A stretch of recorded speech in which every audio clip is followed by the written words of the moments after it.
Salut, c'est Rado, content de vous retrouver pour la mise à jour des zones d'accumulation rationnelle pour l'or, l'argent et les platineries. On va commencer par les actualités comme d'habitude. Et première actualité, ça nous vient d'UBS. Et UBS dit la chose suivante, eh bien c'est maintenant, donc il a rehaussé ses objectifs, 3200 dollars pour une once, pour l'or, libellé en dollars donc. Et pour l'argent, il s'agit de 38 dollars. Alors ce qui est intéressant surtout au-delà, c'est le potentiel. Parce que si l'or pourrait se permettre au regard de cet objectif peut-être un peu conservateur, mais ils sont toujours un peu conservateurs, de faire plus 10% en 2025 par rapport au niveau actuel, pour le silver, c'est 17%. Ok, donc on revient à l'idée selon laquelle beaucoup disent que l'argent devrait surperformer l'or cette année. Deuxième article que j'ai trouvé pour vous, et ça nous vient de la banque ANZ. ANZ, on ne connaît pas forcément en Europe, mais c'est une des plus grandes banques australiennes. Et leur stratégie, c'est de dire que normalement, on devrait assister à une baisse de l'or et il ne faudra pas la louper parce qu'on devrait remonter assez fermement derrière. Et l'objectif pour rentrer serait d'attendre un 2800 dollars sur l'or. Ok, bon, vous le savez, ça fait un moment que je vous dis que derrière la spéculation à laquelle on assiste actuellement, il y a peut-être le ferment pour de la déception et une correction. Et bon, l'idée ici, c'est qu'ANZ pense aussi qu'on devrait avoir des opportunités d'ici quelques temps. Troisième article que j'ai trouvé pour vous, c'est intéressant, ça nous vient de Russie. Et la Russie a dit niet au Bitcoin pour le fonds souverain russe. Et on y trouvera du yuan et de l'or, c'est tout. C'est-à-dire que pour la raison, elle est simple, ils disent les cryptos c'est trop volatile. Donc ça sera 60% de yuan et 40% d'or pour le fonds spécial souverain russe. Et dernier article, alors celui-là, je suis content de l'avoir trouvé, je vous aurais franchement par hasard, mais j'ai été interpellé par cette petite news qui, comme ça, de rien du tout, ça nous vient d'un petit site, mining.com.au, donc c'est australien, et il note une explosion des exportations d'or vers les États-Unis. Il note notamment en décembre 1,17 milliard et en janvier 4,62 milliards. C'est deux fois la valeur de ce qui a été exporté depuis l'Australie vers le Canada, vers les États-Unis, pardon, en 2024. Alors, il s'agit de mettre les pièces bout à bout et trouver les chaînons manquants. Mais voilà, avant même que d'avoir l'histoire du LBMA là, avec les 2000 tonnes d'or transportées depuis les coffres anglais vers les États-Unis, eh bien, il y avait déjà des signes avant-coureurs là, avec de l'importation massive d'or depuis l'Australie. Vous ferez de ça ce que vous voulez, mais je trouvais que c'était très intéressant.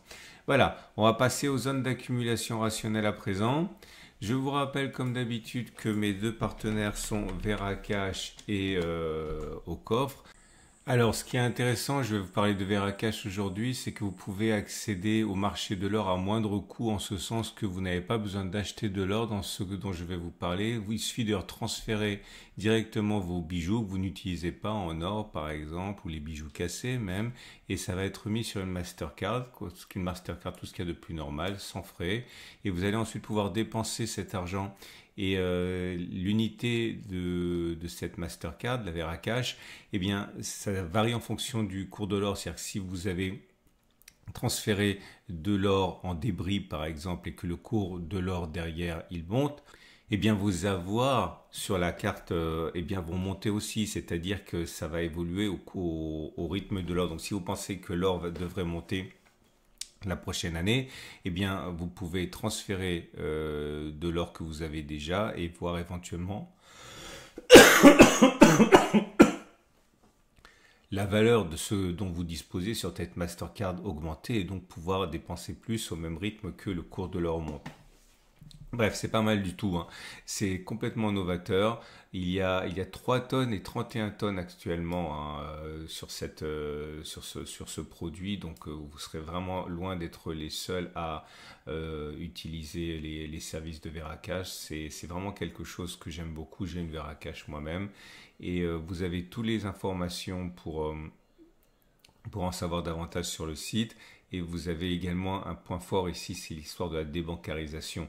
Beaucoup commencent à avoir énormément de méfiance par rapport au système bancaire, ce qui pourrait se passer notamment en cas de chaos. Et bien là, vous n'êtes pas dans le système bancaire, vous êtes hors système bancaire et ça, c'est vraiment quelque chose qui pourrait vous séduire également. Vous avez un lien en dessous de la vidéo pour découvrir ce que c'est que Veracache. Je ne vous cacherai pas que comme c'est un sponsor, si vous cliquez sur le lien pour découvrir ce qu'il y a, bah forcément, c'est bon pour moi. Voilà. On va passer maintenant aux zones d'accumulation rationnelle. Et on commence avec l'or libellé en euros. D'ailleurs, je vous prie de m'excuser pour l'avance que j'ai. Je ne peux pas le faire demain parce que je suis pris et ce serait donc soit aujourd'hui, soit dimanche. Et donc autant le faire aujourd'hui. Et la zone d'accumulation rationnelle la plus immédiate pour l'or libellé en euros, c'est 26, 33, 25, 97. On le savait, il ne faut pas être surpris, vous le savez, remonter le fil des vidéos. Ça fait des semaines que je vous préviens qu'une fois que l'excitation, les spéculations, les attentes sur Fornox, sur le LBMA seraient tombées, eh bien, il y aura un coup de mou. Ce qui se passe n'a absolument rien d'inquiétant, ok? Je l'ai dit et je le répète, un retour sur les 26, 33, 25, 87 est plausible. Un retour sur les 25, 25, 20, 90 est préférable, ok, pour toutes les raisons que j'ai déjà évoquées. Donc voilà, tout se passe, on va dire, normalement. Tendance de fond toujours haussière, puisqu'on est au-dessus de la M50 qui monte. Tendance de long terme toujours haussière, parce qu'on est au-dessus de la M200 qui monte. Les bougies Aiki montrent que c'est baissier, hein. Vous voyez, les bougies rouges comme ça, longues, sans mèche basse. Sans mèche haute, pardon, il est plus plausible que l'on continue de baisser plutôt que l'on ait fait les plus bas. La raison pour laquelle ça baisse autant, c'est parce que l'or est fort, l'euro est fort, pardon, hein. On n'a pas la même chose sur l'or libellé en dollars, puisque le dollar est plutôt faible en ce moment. En tout cas, la zone d'accumulation rationnelle, c'est 27,70, 27,30, et puis préférablement la zone des 26,90, 25,40. Les bougies Aiki montrent que c'est beaucoup plus soutenu, hein. D'ailleurs, vous voyez, c'est vert. Ok, alors c'est pas haussier pour autant.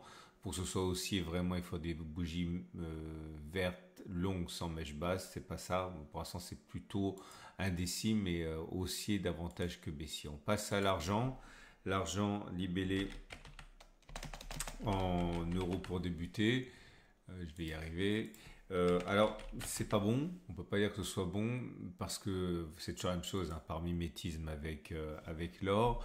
Mais on est bien ancré au-dessus de la M50, on est bien ancré au-dessus de la M200, donc tendance de fond, tendance de long terme aussi. La zone d'accumulation rationnelle, c'est 28,8, 27,4, hein. Il y a encore du chemin à faire. Pour l'argent libellé en dollars, c'est un peu mieux, toujours pour les mêmes raisons, hein, à savoir que le dollar est plutôt faible, donc il ne permet pas d'acheter de plus en plus d'argent, parce que c'est finalement ça, un taux de change, hein. Et donc on a rebondi sur la M50. La zone d'accumulation rationnelle elle est loin, hein. C'est 30, 29. Et la tendance de fond et la tendance de long terme sont haussières. On va passer au platinoïde qui, alors c'est pas formidable, mais c'est pas horrible non plus. On va commencer par les platinoïdes libellés en euros. On est sur une situation de baisse vers la zone d'accumulation rationnelle des 862, 763. À mon avis, on va y aller. Tendance de long terme et tendance de fond plutôt neutre, hein. Vous voyez, voire baissière, puisqu'on est en dessous d'une M50 et d'une M200 qui commence à adopter une pente négative. Pour le palladium libellé en dollars, comme vous pouvez vous y attendre, c'est moins mauvais en ce sens que le dollar est faible en ce moment. Donc on rebondit, on a déjà la zone d'accumulation rationnelle. 932, 834, on rebondit, mais la tendance de long terme, et la tendance de fond sont plutôt baissières. Les platines, le platine libellé en euros est quasiment en zone d'accumulation rationnelle maintenant. La zone d'accumulation rationnelle, c'est 883, 860. Et le platine libellé en dollars également se porte plutôt mal, mais moins mal que le platine libellé en euros pour les raisons qu'on a évoquées. On a rebondi sur la zone d'accumulation rationnelle des 950-903. Malheureusement, la M200 descend, on est au-dessus, mais au-dessus d'une M200 qui descend, c'est une tendance de long-terme neutre. Par contre, la tendance de fond redevient haussière. Voilà, on a fait le tour. Je vous souhaite une excellente semaine. Je vous rappelle encore une fois que vous pouvez regarder toutes les vidéos, tous les articles que je vous ai proposés en allant sur mon site. Et bien sûr, si vous voulez ouvrir un compte avec Veracash ou Corp, vous avez un lien en dessous de la vidéo. Pensez à vous abonner pour ne pas louper la mise à jour. C'est le mercredi et le samedi. Donc on se revoit dans quelques petits jours, mercredi.